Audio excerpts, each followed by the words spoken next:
Hello, everyone. Welcome back after a short break. Today, our topic of discussion is relevance of Gandhiji in today's turbulent times. As the world struggles with authoritarian regimes, war, terrorism, and other forms of violence, Gandhiji's philosophy becomes all the more important. Gandhiji promoted nonviolence not just as a philosophy, but as a political strategy and as a means to achieve justice and change. Gandhian principles of nonviolence, self sufficiency, communal harmony, simple living, and truth find resonance in our daily existence. These are the principles that can never go out of sync with human existence. To speak more about Gandhiji and his ideas and principles, and how he is relevant in today's turbulent times, I will now request Sam Sir to address our audience. Thank you. Thank you, Priyambada. Welcome to all our friends once again. Unfortunately, we had a little bit of break, and now we are starting a new series of conversations. Earlier, we were working on Sense with Sam. First, I want to thank my friend Sean for helping us and leading us into this. He was the real force behind launching this. He worked very hard, supported it, took a lot of beating from others, and I want to really personally thank him for all his effort. He had some personal things to take care of, and I wish him all the best. And I hope he can join us. And he's always in our mind and in our heart. So I want to sincerely thank Sean for the initiative. I'm delighted that Priyamvada is the continuity from Sean era to new, which is going to be supported by Upendra Solanki. Upendra is a software businessman out of Dallas, and you need someone to do a lot of background work on the platform, back office, preparing material, and that's a lot of work that Sean used to do that very few people noticed. I have a colleague of mine, Rakesh Patel, who has worked with me for a long time. Rakesh is always in the background. So Rakesh, Upendra, Priyamvada, and Swati from Upendra's group have put together this new format. And this is the first conversation on the new format. Now we are calling this Conversation with Sam. I want it to be more interactive. The Sense with Sam that was launched with the help of Sean really did over 50 weeks. And I hope this one also does at least what we did in the past and maybe more. So I'm going to take a little more time today to talk about the background and why, because I don't think we can finish discussion on Gandhi in one session. We may need multiple sessions. So once again, welcome to the new series, which we are going to be calling Conversations with Sam. And the purpose of this series is to really have an interactive dialogue with younger people as to their concerns, their aspirations, and their dreams. Some people ask me, why do you do these things? And the answer to that is, I want to interact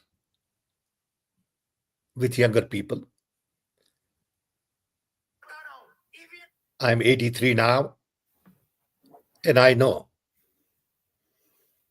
that my clock is ticking, and whatever little wisdom, experience, understanding I have of the world, I want to share with younger people and at the same time hear them properly. So, there are four elements that we thought we will focus on as we go along with this series of conversations. One, what is beyond headlines in the media? Two, we will take a subject like relevance of Gandhi and have series of conversations. Then we will invite some experts on and off on a subject. It could be global warming, could be economy, employment, technology, even Gandhi, because there are lots and lots of experts with huge amount of domain knowledge. Some of them are not really known, but they have deep understanding of their subject, and we want to benefit from them. Then we also want to talk about some of the past accomplishments and experiences from my own journey, whether it has to do with CDOT, CDAC, technology missions, knowledge commission, innovations in government, in business, because I have had a very interesting journey, not only as a telecom IT man, but also someone who has lived in America for 60 years and worked in India on and off with two important prime ministers, Rajiv Gandhi and Manmohan Singh. And in between, I worked with few other prime ministers like VP Singh, Narasimha Rao, Devi Gowda, Inder Gujral, even Chandrasekhar. So I had a front row seat to see politics, business, public sector, private sector, technology, and I want to share some of those experiences with you. So hopefully, these conversations will lead to better understanding of the challenges we are faced with. I am right now involved in various activities at global level. There is one where an Indian friend of ours, Nabat Khan, has been helping and leading, which has to do with global governance, global constitution. There is another one that I work with, Schiller Institute, where we had a 2.5 hour conversation yesterday on peace initiatives. And there were people from 55 countries. Then there is a conversation I participate on and off on Africa. There is a group of Wisdom Commission that I work with. So it has been a very interesting environment today where people are concerned about the fact that our world is at crossroads. Our world is at crossroads in many different ways. And that's the time to remember Gandhi. This is really a challenge for Gandhian view of the world. Many young people think, oh, Gandhi is obsolete. Gandhi's old ideas. Unfortunately, they don't understand Gandhi. Some will say, oh, Gandhi ignored his family. Gandhi was a once in 100-year kind of a personality. I have said many times that in my life, there are two heroes, Gandhi and Einstein. And we can talk about these things later on. But I believe Gandhi is more relevant today than ever before. And let's spend today a little more time on why and what is happening today. World is at crossroads in many different ways. And different people have different understanding of what is right, what is wrong, what is fair, what is unfair, what is happening, what is not happening. And we are really getting divided with very clear cut boundaries. Look at what is happening today in Ukraine, what happened and what is happening in Gaza and Somalia and other parts of Africa, Middle East. The world is basically on fire. Some of us don't see the heat because we are too far away.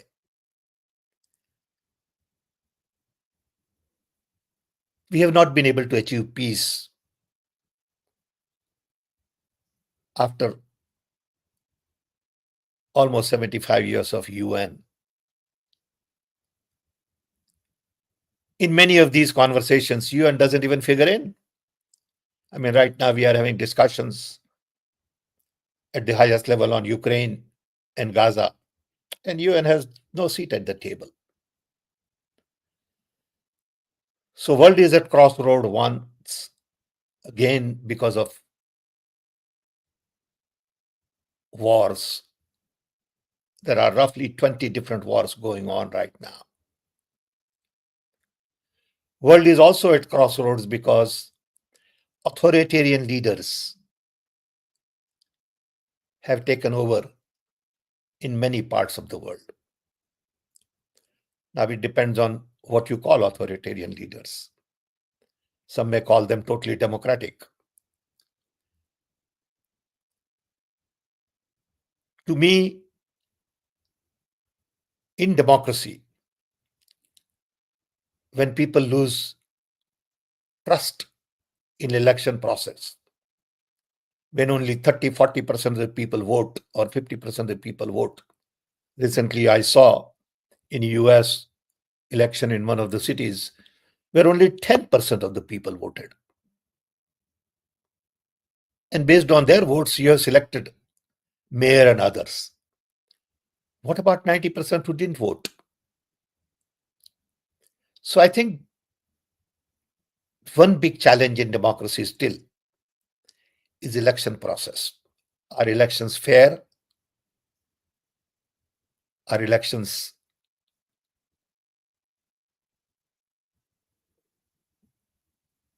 are held with technology, paper ballot, voting lists, counting? Are you counting the vote that I'm casting? So there are lots of questions in democracy when it comes to election. Second, and to me, one of the most important issues in democracy is institutions. Are our institutions independent? Or they are really taking orders from the leaders, whether it is judiciary or police, income tax, and many other, including universities. I can tell you in my own case, if I have to speak at the university in India, vice chancellor would be in panic. Now, I'm not a very sort of well-known person. Why should somebody be really concerned about someone like me speaking to students? But vice chancellors would like to get okay from the high up in the government. Recently, I was speaking at the Ranchi IIT to almost several hundred students. and someone hacked in and started showing all the pornography, and we had to turn it off. Now, is that democracy? Is that fair? So I think institutional independence is at the core of democracy, where people can do normal things without worrying about interference. Third is civil society. Is civil society active? Can they criticize government? Do they have funding to operate? Or they are being harassed? Fourth is media. Is media fair? I can tell you in my cases, media just blows things out of proportion. Media lies. And they don't care about what it means to me, my family, my children. They just spread lies left and right. What I say versus what they think I said are two different things. And they are really trying to attack your image. If you go to my Wikipedia, you will see all about controversies created. It's all fake. Every controversy is fake.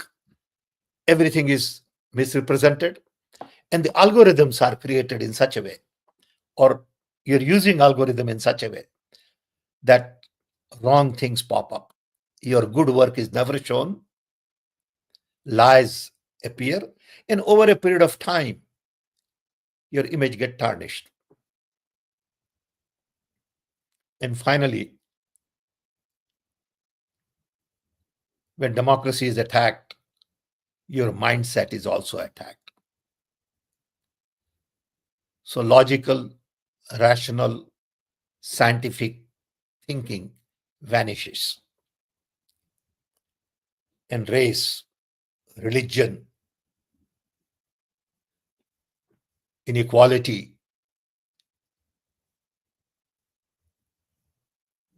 takes on the main platform for debate. I mean, the amount of debate that goes on in India on religion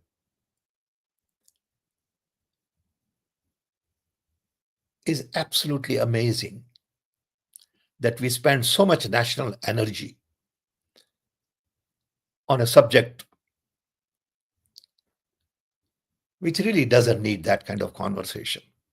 I wish we had same level of conversation on development, hunger, environmental blunders, homelessness, poverty, employment, inflation. But we are hiding all of these major challenges behind conversation on religion. World over, there is this phenomena that rich and powerful have come together. They've come together to really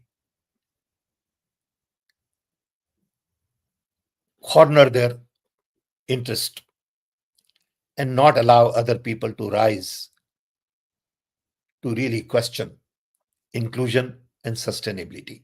Two very important aspects of Gandhian movement, of Gandhian thought. Gandhi always and always focused on inclusion, which include dignity, respect, equality, equity, participation, communication, collaboration, and sustainability. And that's where his economic policy, we'll go into that later on, comes in, which relates to decentralization, localization. Small is beautiful, creating local jobs. So today, world has moved away from a lot of these things. In addition, focus on labor, which really demand inclusion, equality, a share of the profit, has moved from most of the democratic countries to China. America decided to move labor to China so that they don't have to deal with labor unions and you can get cheaper product. And for last 20 years, America doesn't produce anything. For that matter, in manufacturing, I mean. For that matter, Europe gave up. India gave up on manufacturing. And all manufacturing has moved to China, mainly because they can deal with the labor issues. And labor is a very important part of democracy. In all democracies, the demands begins with labor. All movements basically begin with labor. So until some of this production comes to democracies, you are not going to have real democracies because there won't be jobs. And finally, when you look at the demography, you realize that the world has changed completely. When I was born 80 years ago, the population was no more than 3 billion, even less than 3 billion, perhaps 2.5 billion. Today, global population is over 8 billion. When I started my work in telecom in India, the population of India was 650 million. Now it is more than double of that. When I was born, population of India was probably 300 million. Today it is almost 1.5 billion. In one lifetime, the population has increased 4 or 5 times. So what is coming now is population of Africa. It is believed that by 2100, no, 2200,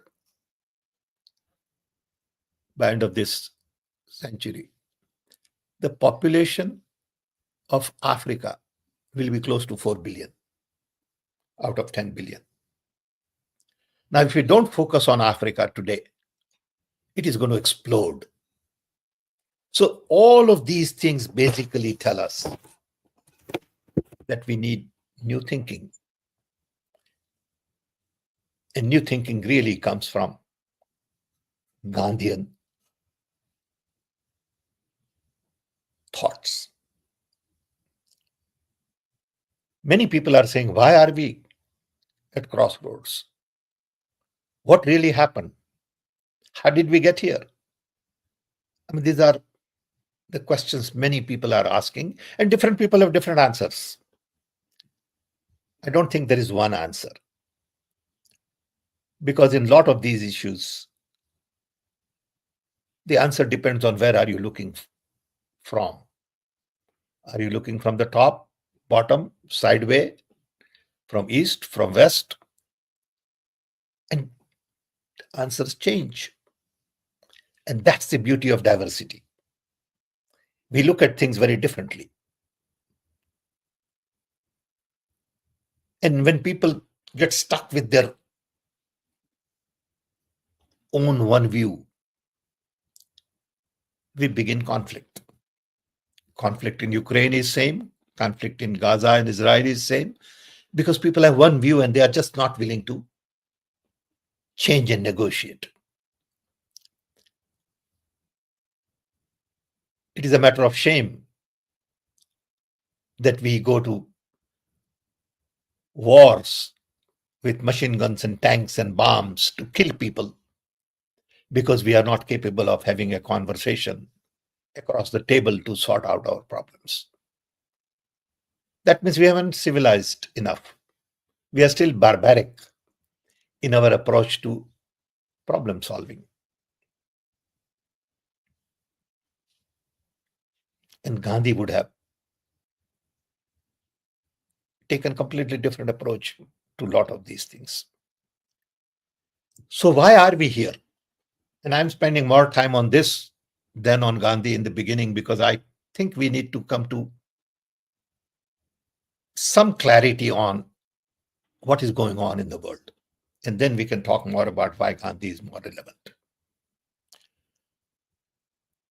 So, in a sense,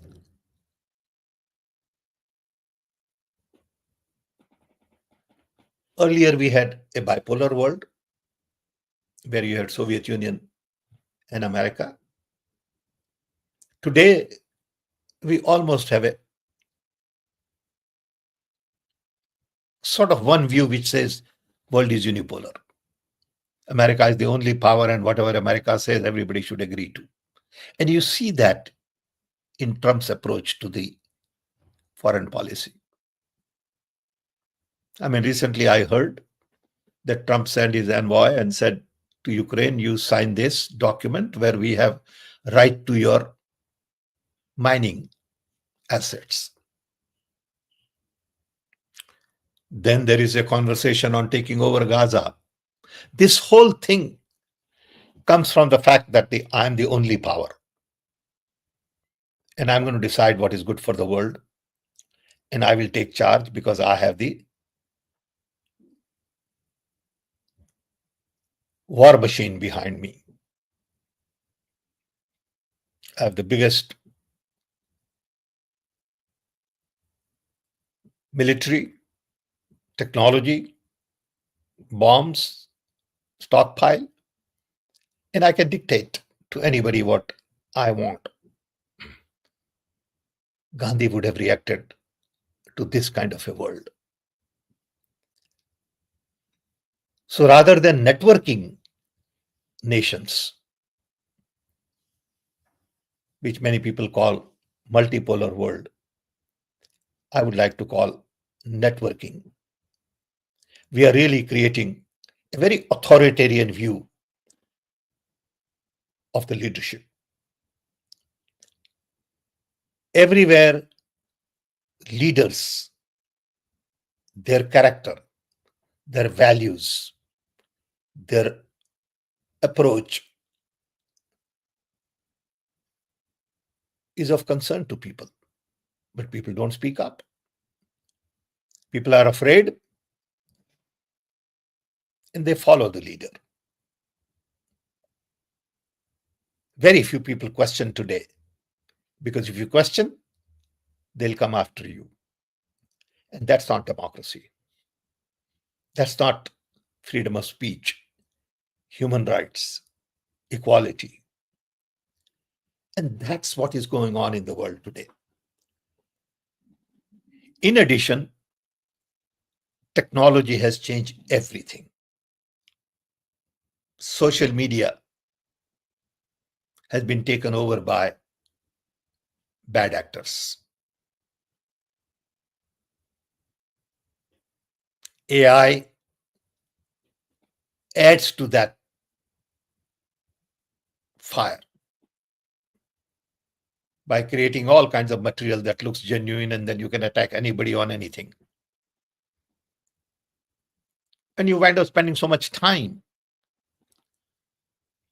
Every time something happens to me, people say, why don't you defend it? I said, no, I don't defend it. I don't want to get into it. Okay. Because it will be too much of an effort for me. It'll be time consuming. And if somebody wants to attack with misinformation, allegations, that's their privilege. Because they must have some motive. I have no motive to attack anybody. I'm busy with my own life.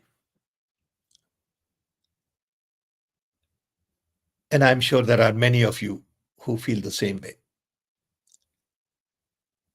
So technology has created a huge problem, especially social media, where everybody is in social media with all kinds of opinions, all kinds of chats going on, back and forth, and it just goes wild. And people are spending hours and hours rather than doing some meaningful work, they are hooked onto social media, whether it is entertainment, pornography, talking to friends, watching some videos. There is too much time spent on social media. And I don't know how much of that is productive. Social media was designed to create societies where you can communicate to improve productivity, efficiency, reduce cost, and enrich your knowledge, improve your education, take care of your health. As opposed to now, social media has turned out to be entertainment, attacks, misinformation, lies, innuendos, hate, fear, and all of these things sell. It has happened because the bad elements have taken over. And that's why it is important for us to focus on really values and characters. And that's where Gandhi comes in. Gandhi means different things to different people. Gandhi is not just one idea. To me, Gandhi is not a person anymore. Gandhi is a way of life. Gandhi is an idea. Gandhi is a philosophy. Gandhi is a character. Gandhi is values. So Gandhi means different things to different people. And today, Gandhi is more relevant because world is looking for solution. And solution lies, to me, in character and values. We have lost our character. We are always chasing profits and power. And I've said this many, many times, that in the process, we have lost track of real issues related to planet and people. At the end of the day, life is all about people. You want friends, families, somebody to talk to, somebody to connect. You want people to love you, care for you. Isolation, alienation has created a lot of mental problems all over the world. I mean, look at the drug. The drug challenge, even in America and India and everywhere else, is a major challenge. Why do people take drug? Because they don't get enough stimulation from their social contacts, friends, family. They feel they are rejected and they are looking for highs in life. And it has become a multi-billion dollar business, crime, you name it. Again, that's where Gandhi comes in. So Gandhi, on one hand, meant different things or means different things to different people. To me, I have experienced Gandhi all my life in a different way. I was born in 1942. I've said this many times. And in British Raj, just before independence, the mood was set by Gandhiji. Gandhi was the real leader. No matter what some other people say, Gandhi really was the key to independence. And Gandhi provided the leadership, the values. He was ultimately the father of the nation. He was a leader, he was a fakir, he was a phenomena, and he was a concept. He decolonized not only India, but the entire world. He was responsible for the end of British Raj. He was a promoter of non-violence. He wore no uniforms, commanded no army, had no government position, but he led the biggest independence movement in the history of the world. And he single handedly helped decolonize the world. His contribution is not just about India. We hear about Mandela, we hear about Martin Luther King, we hear about many other leaders. He was a thought, as we call in Hindi, vichar. And Congress party is all about Gandhian thought. Though I do want to emphasize that these conversations have nothing to do with party, nothing to do with politics. It has to do with open, honest conversations between friends. I am talking to you in my personal capacity. I want to have this conversation as an individual. To me, Gandhi is all about simplicity, sense of sacrifice, service to people, unconditional love for all human beings, with real concern for minorities, poor, and people at the bottom of the economic pyramid.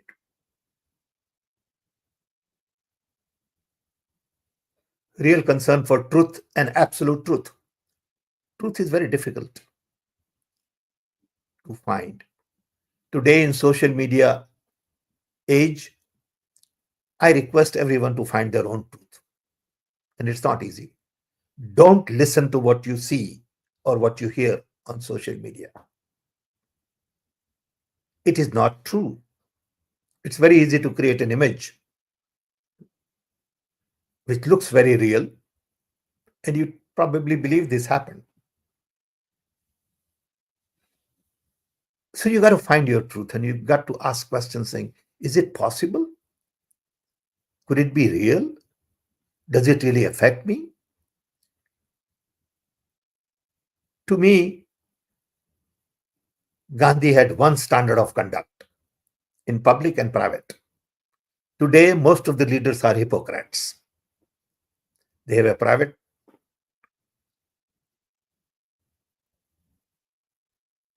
sort of agenda, and they have public agenda. Public agenda is to excite everybody and promise everything, and private agenda is to siphon off things, help your friends get rich and richer, and your family. Gandhi also had personal virtues and public values. Gandhi was transparent. It is this man that we'll be talking about. Gandhi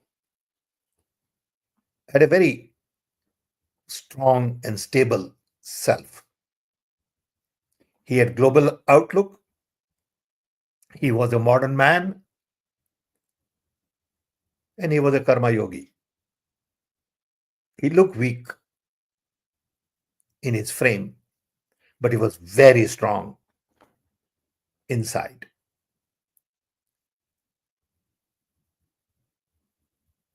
I think this should be good enough to lay the stage for next conversation, where I will talk more about Gandhi as a leader, Gandhi in information technology culture, Gandhi as a communicator, Gandhi as an innovator, and Gandhi is more relevant today than ever before. Gandhi is more relevant to young, old, urban, rural, rich, and poor. Gandhi is relevant because of his emphasis on non-violence. There is a crisis of leadership in the world today. We need moral high ground and character. And that's where Gandhi comes in. So, with this, I want to stop here, open up for some conversation. And once again, thank Sean, thank Priyamvada, welcome Upendra, thank Rakesh and others for helping me out on this. And I hope we can open up for a little conversation. And I believe this platform is going to be revised as we go along. Right now, you can only just put questions through text and messages, but it's going to change. Hopefully, Upendra can tell you a little bit about it. And hopefully, we will enhance this, learn from it, make mistakes, and walk together on this. Over to you, Upendra and Priyamvada. No, thank you so much, sir. Indeed, insightful conversation and views here. So we have several questions coming in. We'll start picking up questions. I think you partly addressed this question from Joydeep Ghosh. And the question is, how relevant is Gandhism in today's multi-polarized global society? I think Gandhi is all about fundamentals. Fundamentals do not change. Character is so very critical. Moral ethics don't change. Truth, trust, love don't change. So Gandhi is in a multipolar world or unipolar world. Demand same thing. Non-violence don't change. So Gandhiism would say if it is multipolar world or unipolar world, I want to emphasize non-violence, peace, equality, justice, diversity, truth, trust. And that's the foundation that we have lost. We have drifted away from this foundation into glamour, into making money, into competitiveness, into really getting instant gratification. And that's why Gandhiism is very relevant. Thank you, Joydeep. Another question coming in from Suchil. How can we motivate people join with us Gandhism? I think each one of us will have to first examine ourselves. Rather than trying to change somebody else, first we have to change ourselves. And when you change, your relatives will change. Your friends will change. They will see a change in you, that you are loving, caring, simple, open, transparent, welcoming, and they will see a change in your behavior. Saying, oh my God, look at this man or woman. They want to help others. They are so warm. They are so respectful. I think we have to change, like Gandhi used to say, that you have to be the change. And if enough of us follow this, it will affect our families and friends. And they will say, oh my God, Suchil Pradhan has changed. Suchil is so warm and so friendly and so open and never gets irritated. And he's loving and caring. And they'll say, oh, maybe I need to change that too. People get irritated too quickly here.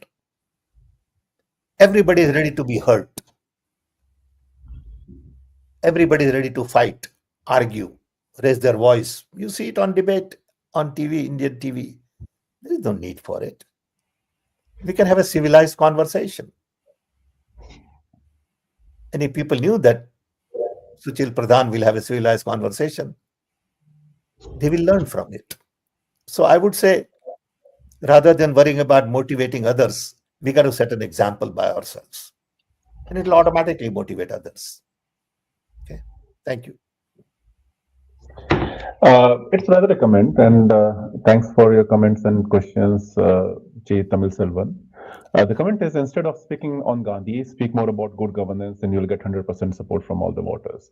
I am not. I'm sure Okay, the first of comment all, is let's, Tamil Selvam, thank you for your point. I'm not looking for votes. We can talk about good governance because it affects all of us. It is not about Gandhi versus good governance. Let's not assume that these are two different things. Okay. I would take Gandhi as a subject that we are talking now. Later on, we can take a subject as good governance. That's also a subject we can discuss. And I'm open to it. We'll have a longer conversation on good governance. So let's be clear on what is that we are talking. For a while, we are talking about relevance of Gandhi. So let's finish that, and then we'll talk about something else. Thank you. Next. I'll bring this another one, a little off the topic, but again, the question from T. N. Upadhyay. Pranam sir, you are a role model for all of us. I want to know how honestly and impartial working cultures start in our country. How can our country become manufacturing hub of the world in your views? Thank you, Padhyay. First of all, thank you for your generous comment. Um, I think once again, the work culture is there. I mean, people work very hard. Poor people, rickshawala, tangawala, farmer, coolie, they all work very hard, poor people. Okay. But when you go higher up in the hierarchy, people tend to enjoy their privilege perk and things change. For us to be a manufacturing hub, we got to produce something. What is that we produce today that world wants? Tell me. We got to have core competence. It could be textile, it could be food, it could be two-wheeler, but we got to decide that we have to be best of the best in the world in this area. And we haven't done that yet. Okay. We could be the food basket of the world if we want. Okay. Because we have such a diverse environment, soil, from east to west, north to south. Climate is very different. And we can take great advantage of it. For example, we don't produce any, I shouldn't say any, but we don't produce enough dry fruits, whether it is almond, pistachio, or whatever. I mean, that's a huge potential in India. We don't produce enough kesher. Okay. So there are lots of things to do, but we got to decide what is that we want to be good at. Okay. Next. I think we'll wrap the session here today, Sam sir, just with a comment we'll come back with a new exciting topic for the next week. For any suggestions, we will continue with this topic next week because we have not really covered enough on Gandhi yet. So we will just talk more about Gandhi. Okay. And then we will decide what to do next. Okay. But next time I will also talk about some other issues of interest. And like you have been saying, Upendra, we need to talk about some of the past experiences. For example, very few people probably know about Gandhi Heritage Portal. You go Google Gandhi Heritage Portal. It was built during Dr. Manmohan Singh's time in collaboration with the Gandhi Ashram in Ahmedabad, where in one place you have all the information on Gandhiji, audio tapes, videos, magazines, his writings, literature. I mean, millions of documents, photographs. It's all there in one place. If you want to learn about Gandhi, it will take you probably weeks and weeks. Okay. So we'll talk about some of these things. Hello, sir. Yes, any questions from your Yeah, side? yeah, sir. I have a question. Please. Is with the current scene all over the world, like you can see how the U.S. election went through and what the U.S. is going now. Similar situation in India. Earlier, businessmen getting along with the power and twisting the power for their own benefits, where the businessmen corporate taxes are all, they don't pay any taxes while the common people suffer. So this scene is going all around the world. We see far right sentiment growing.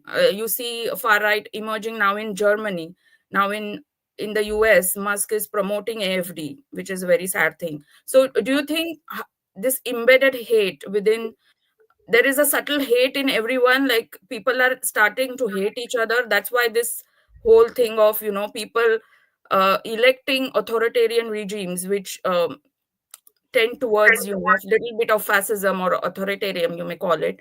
Why is this the scene all over the world, and how do you think Gandhiji's principles will help us? Because the youth being, no, they are in, I'm not sure if they are in connect with the Gandhiji's principles, so how do you think we can dismantle this whole scene?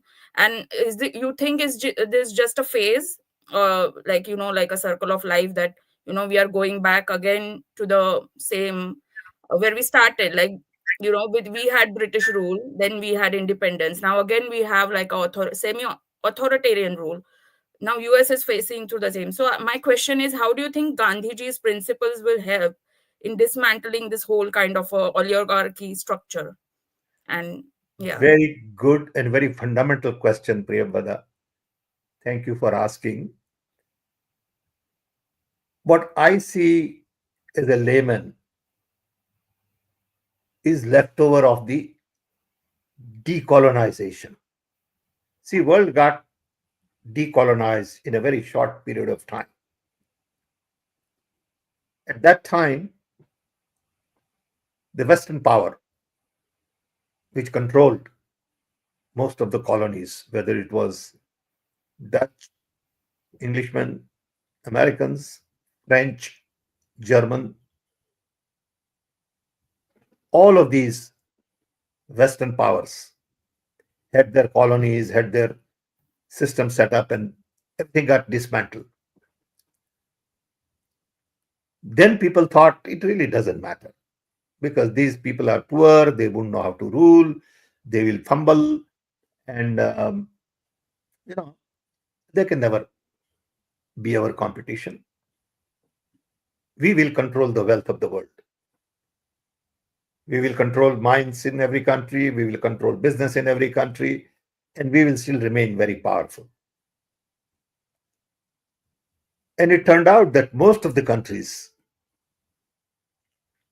elected dictatorial leaders in Africa and other places.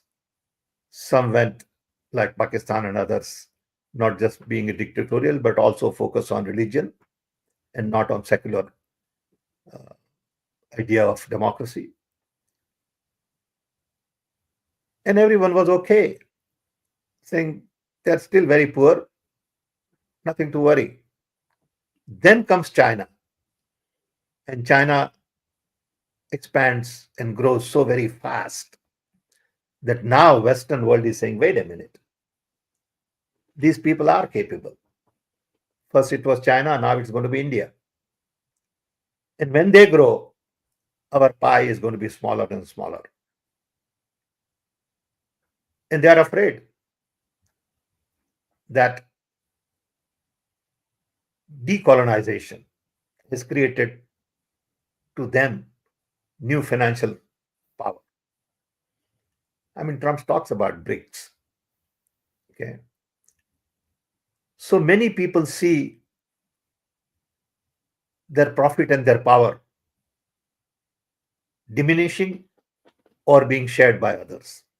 And it's a knee-jerk reaction, saying let the rich and powerful everywhere come together to protect their wealth and their power.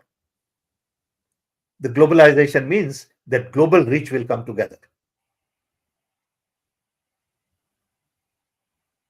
You look at World Economic Forum, it's a global rich coming together. Okay. So the process that is going on right now is that global rich have come together and said, in our own country, let's elect powerful dictatorial leader who will be with us and protect our territory. So we'll remain and become richer at the cost of labor, at the cost of others, and keep others out. I think it's a transient phenomenon because ultimately I firmly believe that democracy will win because democracy is all about empowering human beings. Democracy is about empowering every individual with freedom, respect, dignity, justice. And that's the experience every person wants. So I think the ultimate route to fulfillment lie in democracy. China will figure that out ultimately, and other countries will also figure it out ultimately from their angle. So I think this is a transient phenomena. It may last 20 years, it may last 25 years. In human history, we will say 75 years after decolonization, 25 years were spent in trying to bring back another kind of colonization by rich and powerful, not by kings and queens. And that also failed. I don't know. I'm not an expert, but this is my wishful thinking. I mean, one could have just whole session on this question, Premvada. It's a deep question. Okay. Yes, sir. Thank you. Thank you, sir. Thanks. Okay. I think we have spent about an hour, Yeah. so this may be a good time. I hope this was useful. Yes, sir. It was. We got like 200 plus views on YouTube, and there are quite like a few comments on LinkedIn and Facebook. We just took the questions. We didn't take the just the comments Now we because will do it like Upendra said, he's going to uh, modify and upgrade so yeah, people will ask questions and make it more interactive. of course. Yeah. Yes, sir. But thanks, everybody. Really appreciate your time and thank Upendra, Premvada, Rakesh, and others. And once again, thank Sean. Yes, sir. Bye Thank bye. you. Thank you, everyone. Thank you, everyone. Bye. See you next week. Yeah. Yes, thank you. Thank you. Keep it up. Thanks for the help.